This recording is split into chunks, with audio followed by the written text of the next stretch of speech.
함께 찬송하시겠습니다. 찬송가 546장 주님 약속하신 말씀 위에서. 이전 찬송가는 399장입니다. 찬송가 546장 함께 찬송하시겠습니다.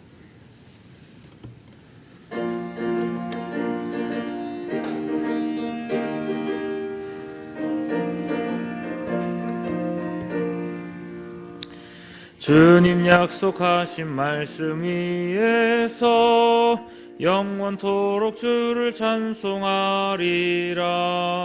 소리 높여 주께 영광 돌리며 약속 믿고 굳게 서리라. 굳게 서리 영원하신 말씀 위에 굳게 서리. 굳게 서리 그 말씀 위에 굳게 서리라. 주님 약속하신 말씀 위에서 세상 염려 내게 엄습할 때에 용감하게 힘써 싸워 이기며 약속 믿고 굳게 서리라. 굳게 서리 영원하신 말씀 위에 굳게 서리.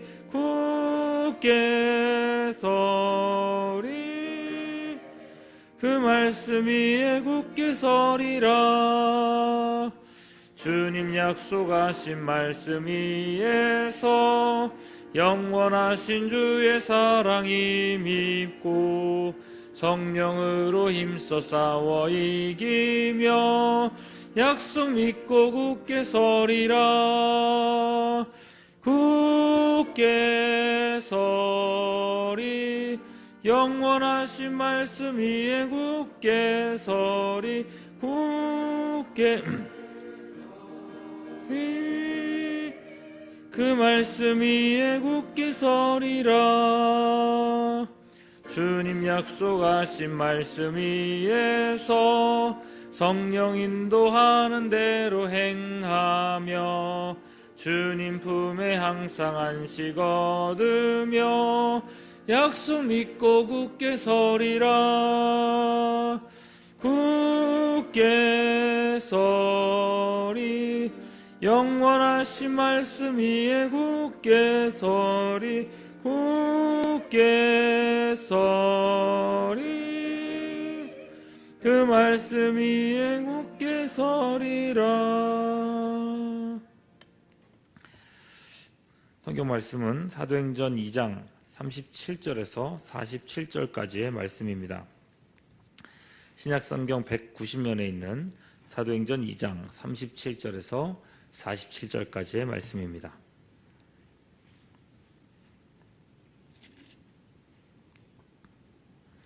사도행전 2장 37절에서 47절까지 말씀 찾으셨으면 교독하시겠습니다. 그들이 이 말을 듣고 마음에 찔려 베드로와 다른 사도들에게 물어 이르되 형제들아 우리가 어찌할꼬 하거늘.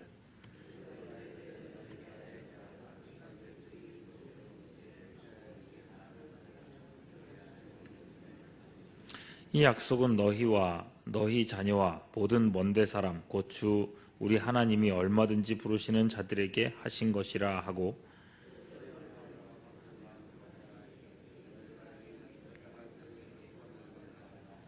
그 말을 받은 사람들은 세례를 받음에 이날에 신도의 수가 3,000이나 더하더라.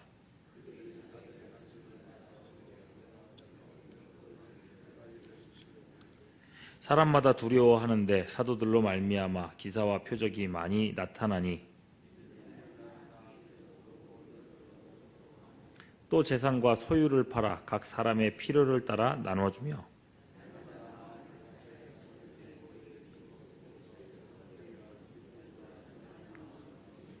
함께 읽겠습니다. 하나님을 찬미하며 또 온 백성에게 칭송을 받으니 주께서 구원받는 사람을 날마다 더하게 하시니라. 아멘. 교회의 회복을 이야기할 때에 우리는 종종 초대교회로 돌아가자 이렇게 말을 합니다. 초대교회가 우리 교회가 추구해야 할 롤 모델이라는 거죠. 그럼 도대체 초대교회가 어떤 모습이었길래 이렇게 말을 하는가? 오늘 말씀 42절에서 47절은 바로 그 모습을 보여주고 있습니다. 특히 42절에 보시면 그 특징이 세 가지로 나옵니다. 첫째는 사도들의 가르침을 받았다는 것이고, 또 둘째는 서로 교제하며 떡을 뗐다라는 거고, 셋째는 오로지 기도하기를 힘썼다는 것입니다. 초대교회로 돌아가자 하는 구호가 그저 구호로 끝나지 않기 위해서, 또 무엇보다 우리 시대에 이 초대교회의 영광이 회복되기를 바라는 마음으로 이 특징을 하나씩 살펴보고자 합니다. 첫 번째로 나오는 특징은 그들이 사도의 가르침을 받았다는 것입니다. 사도들이 가르친 것은 다른 게 아닙니다. 복음이죠. 하나님의 말씀이었습니다. 어제도 나누었지만 성경이 모든 것의 토대입니다. 에베소서 2장 20절 말씀에 보면 교회가 사도들과 선지자들의 터 위에 세움을 받았다, 이렇게 말을 하고 있습니다. 선지자들이 전한 바 구약의 말씀과 사도들이 전한 신약 예수님의 가르침, 이 신구약 66권의 이 말씀 위에 교회가 서 있다는 것입니다. 교회가 말씀 위에만 굳게 서 있으면 결코 흔들릴 일이 없습니다. 최근 수년 동안 신천지 이단 때문에 한국교회가 얼마나 몸살을 앓았습니까? 그만큼 교회가 말씀 위에 서 있지 못했다는 의미이기도 합니다. 말씀을 수박 겉핥기식으로 피상적으로만 이해하고서는 마치 신앙의 깊이를 통달한 양 신앙생활을 하는 사람들이 참 많습니다. 그러다가 이단들이 말씀을 정말 신기하게 짜맞춰 놓은 것을 제시하면 여지없이 무너지는 겁니다. 야, 왜 기존 교회는 이런 걸 안 가르쳤나? 이런 깊은 가르침은 처음 들었다. 이런 이야기들을 쉽게 합니다. 실제로 교회가 깊이 가르치지 않았을 수도 있고, 또 가르쳤는데 신경을 쓰지 않았을 수도 있습니다. 어느 쪽이 되었든 말씀의 토대 위에 온전히 서지 못하는 교회나 또 그리고 성도는 사상 누각, 모래 위에 세운 집과 같이 작은 일에도 금세 허물어지고 만다는 것입니다. 초대교회는 사도들의 가르침에 집중하는 교회였습니다. 말씀 위에 굳게 섰을 때에 43절 보십시오. 사도들로 말미암아 기사와 표적이 많이 나타났답니다. 이 말은 사도들 자신을 통한 기사와 표적이기도 하지만 사도들의 가르침대로 성도들이 하나님의 말씀을 따랐을 때에 나타난 역사들이기도 합니다. 말씀을 따를 때의 역사가 나타난다는 겁니다. 언젠가 베드로가 밤이 새도록 그물질을 해서 고기를 잡지 못한 적이 있었습니다. 절망과 시리에 빠져서 그물을 정리하는데 가까이에서 말씀을 전하시던 예수님이 깊은 데로 가서 그물을 던져라 라고 말씀하시죠. 그물 한번 정리하고 그걸 다시 내리는 일이 얼마나 번거로운 일입니까? 그것도 베테랑 어부인 자기에게 고기를 잡는 조언을 하다니요.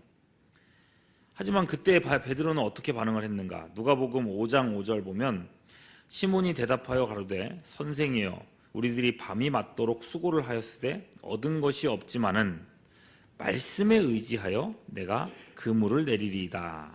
이렇게 대답을 했던 겁니다. 경험을 의지했다면 베드로는 절대 움직이지 않았을 겁니다. 그러나 경험이 아닌 예수님의 말씀에 의지하여 그물을 내렸습니다. 그랬을 때 그는 만선의 기적, 그리스도의 표적을 보았습니다. 그럼 말씀의 가르침을 받아 순종할 때에 거기에 기사와 표적이 나타났습니다. 교회를 세우는 역사가 일어났습니다. 때로 사람들은 말합니다. 목사님이 사회생활을 안 해보셔서 그런 얘기를 하는 겁니다. 말씀은 말씀이고요. 실제로 살아보시라고요. 이론과 실제는 다르다니까요. 그렇습니다. 현실에 매여 사는 사람은 그 현실, 눈앞에 보이는 실제를 결코 넘어설 수 없습니다. 말씀에 순종한다는 것은요, 이해가 안 돼도 순종하는 것입니다. 계산에 맞지 않아도 순종하는 것입니다. 내키지 않아도 순종하는 것입니다. 창이란 요단강이 삼킬 듯이 흘러가도 발을 내딛는 것입니다. 평생 의지했던 본토 친척 아비를 떠나라 하실 때 떠나는 것입니다. 여러분, 5대 핵심 가치의 첫 번째, 오직 성경은 말씀의 가르침을 받는 것뿐만 아니라 그 말씀 앞에 순종하는 것을 의미합니다. 말씀 앞에 순종할 때에 교회는 이단과 죄악 세상의 공격을 막아낼 수 있을 뿐만 아니라 오히려 기사와 표적으로 세상을 요동케 할 수 있습니다. 하나님의 나라 확장을 위해서 쓰임받게 됩니다. 여러분, 어제에 의해서 다시 한번 도전합니다. 오직 성경, 말씀에 사로잡히는 여러분들 될 수 있기를 소망합니다. 말씀을 읽고 설교를 듣고 성경을 연구하고 영적 지식의 깊이를 더해 가십시오. 그리고 초대교회 성도들이 그랬던 것처럼 그 말씀대로 순종하여 하나님의 능력을 나타낼 수 있는 우리가 될 수 있기를 바랍니다. 이 말씀 위에 굳게 서서 쓰임받는 우리가 되기를 주님의 이름으로 축원합니다. 초대교회 두 번째 특징입니다. 42절 중간에 보니까 서로 교제하고 떡을 떼는 공동체였다. 교제와 떡을 떼는 것이 함께 있습니다. 성찬에서 떡을 떼는 것은 바로 성찬식을 염두한 표현입니다. 성찬식에서 떡은요, 예수님의 찢기신 살을 상징하죠. 예수님의 죽음에 우리가 동참했다는 것입니다. 죄에 대해서 우리도 함께 죽었다는 겁니다. 그런데요, 이 성찬식의 떡에는 죄를 씻는 것 외에 또 하나의 중요한 의미가 있습니다. 하나의 떡을, 예수님이 성찬식 했었던 그날 하루에 하나의 떡을 가지고 다 떼어서 여러 명의 제자들이 나누어서 먹지 않았습니까? 이게 한 떡에서 우리가 하나 되었다는 의미입니다. 예수님 안에서 하나라는 실제를 이뤘다는 뜻이죠.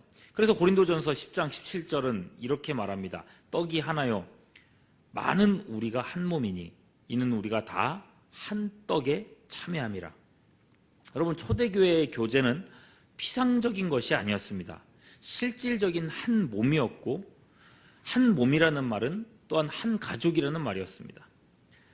여러분, 남을 위해서는요, 우리는 계산기를 먼저 두드립니다. 이 사람을 돕는 것이 내게 이익이 될지를 생각할 수밖에 없습니다. 그러나 가족을 위해서는 그렇게 하지 않습니다. 아내나 남편, 자식을 위해서는 무엇이든 아끼지 않습니다. 배우자가 위중한 병에 걸렸다면 수십 년을 모아왔던 재산도 아무렇지도 않게 포기하고 그의 치료를 위해서 사용할 겁니다. 여러분, 그게 가족 아닙니까? 그게 한 몸입니다. 44절, 45절 말씀을 보세요. 믿는 사람들이 다 함께 있어 모든 물건을 서로 통용했습니다. 심지어는 재산과 소유를 팔아 각 사람의 필요를 따라 기꺼이 나누어 줬습니다. 여러분, 있을 수 없는 일이죠. 생면부지의 사람들이 모여서 영혼을 나눈 부부도, 그리고 피를 나눈 형제도 아닌데 재산과 소유를 나눠줍니다. 그들의 교제가 피상적이지 않다고 말한 이유가 바로 여기에 있습니다. 물론 이 말씀은 모든 사람들이 저마다 다 재산을 팔아서 공동생활을 했더라, 이런 뜻은 아닙니다. 어떤 사람들은 이 말씀을 읽을 때에 공산주의적 사회상을 보기도 합니다. 모두가 다 재산을 팔아서 공동생활을 그렇게 한다. 그럼 그야말로 공산주의의 사회 아니겠습니까? 그렇지 않습니다. 오늘 말씀에서 이 통용한다, 또는 소유를 판다, 필요를 따라 나누어 준다, 이 단어들, 이 동사들의 시제는요, 미완료 시제입니다. 미완료. 이 구절을 완료 시제의 동사형으로 썼다면 그야말로 모든 것을 팔고 공동생활을 했더라, 이렇게 해석할 수 있겠죠. 근데 그게 아닙니다. 미완료라는 것은 성도들 각자는 여전히 자기의 재산을 사유재산으로 갖고 있었다는 말입니다. 그러다가 누군가에게 어려운 일이 생겼을 때에 그때그때 그를 위해서 필요한 만큼 팔아서 나누어 주었다, 이런 뜻입니다. 그것도요, 모든 사람들이 다 그랬는가? 그것도 아닙니다. 4장에 가서 보면 바나바라고 하는 사람이 자기 밭을 팔아서 사도들 앞에 두었다, 이런 얘기가 나와요. 만일 모든 사람들이 다 자기 밭을 팔아서 내주었다면 굳이 바나바의 이야기를 따로 할 필요가 없었을 겁니다. 초대교회 모든 성도들이 전 재산을 다 팔아서 함께 공동생활을 했다. 여러분, 결코 그렇지가 않습니다. 그러나 마치 형제처럼 또는 가족들처럼 필요한 사람을 위해 기꺼이 자기 것을 드릴 마음이 있었고 그리고 그렇게 실천했다는 것입니다. 그렇게 그들은 주 안에서 하나됨을 드러내었습니다. 성찬에서 한몸 된 사실을 실제로 증명했다는 것입니다. 초대교회의 아름다움이 바로 여기에 있습니다. 성령 안에서 우리도 그래야 한다는 것입니다. 교회 밖에 있는 사람들까지 흘러가지 못한다 할지라도 적어도 교회 안에 있는 지체, 서로를 위해서 기꺼이 자기 것을 내어줄 수 있는 우리가 되어야 한다는 것입니다. 송구영신 예배 때 성찬식을 하며 우리가 주님의 몸에 동참하지 않았습니까? 또 다음 주 직분자 결단식 때 성찬식에서 우리가 한떡에 참여하게 될 것입니다. 우리가 한 몸이고 한 가족이라는 뜻입니다. 초대교회처럼 그 증거를 분명히 보여줄 수 있는 우리가 될 수 있기를 소망합니다. 주변에 어려운 사람들을 항상 살피고 그들의 필요를 기꺼이 책임져 줄 수 있는 우리가 될 수 있기를 바랍니다. 올 한 해 성령 안에서 이 놀라운 체험의 역사가 충만해질 수 있기를 주님의 이름으로 축원합니다. 초대교회의 세 번째 특징은요, 42절 후반절이죠. 오로지 기도하기를 힘썼다. 그냥 기도하기를 힘쓴 게 아니라 오로지 기도하기를 힘썼습니다. 기도를 생명처럼 여겼습니다. 기도 안 하면 죽는 줄 알았다는 겁니다. 사도행전 3장에서 베드로와 요한이 나면서부터 안진뱅이 된 사람을 일으킬 때에 그들은 기도하러 성전에 가고 있었습니다. 4장에서 제자들이 관원들에게 협박받았을 때에도 교회는 일심으로 하나님께 소리 높여 기도했습니다. 베드로가 옥에 갇혀 사형당할 위기에 처해 있을 때도 온 교회가 모여 그를 위해 기도했다고 말하고 있습니다. 무슨 일을 만나도 기도하고 있었습니다. 기도하기 위해서 모였습니다.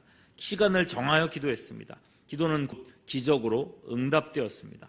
오로지 기도하기를 힘썼습니다. 여러분, 초대교회 성도들이 얼마나 모이기를 즐겨 했는가. 46절이요. 날마다 마음을 같이하여 성전에 모이기를 힘쓰고 또 집에서 떡을 떼며 기쁨과 순전한 마음으로 음식을 먹었다. 성전의 모임은요, 대그룹 전체 성도들의 모임이었고 집에서 떡을 떼는 모임은 소그룹 가정 단위 또는 구역 단위의 모임이었습니다. 전체로 모이든 구역으로 모이든 그들은 모임이라는 모임에는 모두 열심으로 모였다는 것입니다. 그리고 거기서 함께 모여 기도했고 서로를 위해서 기도했습니다. 그렇게 그들은 혼자가 아니었습니다. 서로를 위해서 기도하는 가운데 그들의 연합은 더욱더 단단해져 갔습니다. 이것이 성령 안에서 회복된 공동체의 모습입니다. 놀라운 것은 이 사건이 수십 년에 걸쳐서 천천히 일어난 성장의 사건이 아니라는 것입니다. 120문도에게 성령 임재의 경험이 있고 그 일로 인해서 3,000명의 사람들이 들어온 지 얼마 안 돼서 일어난 일이라는 것입니다. 이 성령의 역사입니다. 여러분, 우리도 이 부흥을 산모해야 할 줄 압니다. 언젠간 우리 교회도 이렇게 되겠지. 10년이고 20년이고 지나면 그런 시대가 오겠지. 아니요, 그렇지 않습니다.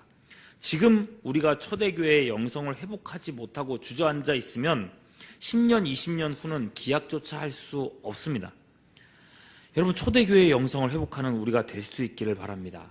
다시 말씀에 집중하고 주님 안에서 하나됨을 회복하고 전혀 기도에 힘쓰는 초대교회적 공동체를 회복하는 우리가 될 수 있기를 소망합니다. 앞에 걸어놓은 우리 교회 5대 핵심 가치가 지향하는 것이 바로 이것입니다. 우리 안에 역사하시는 성령 안에서 이 부흥과 회복을 맛보는 우리 모두가 될 수 있기를 주님의 이름으로 축원합니다. 기도하시겠습니다.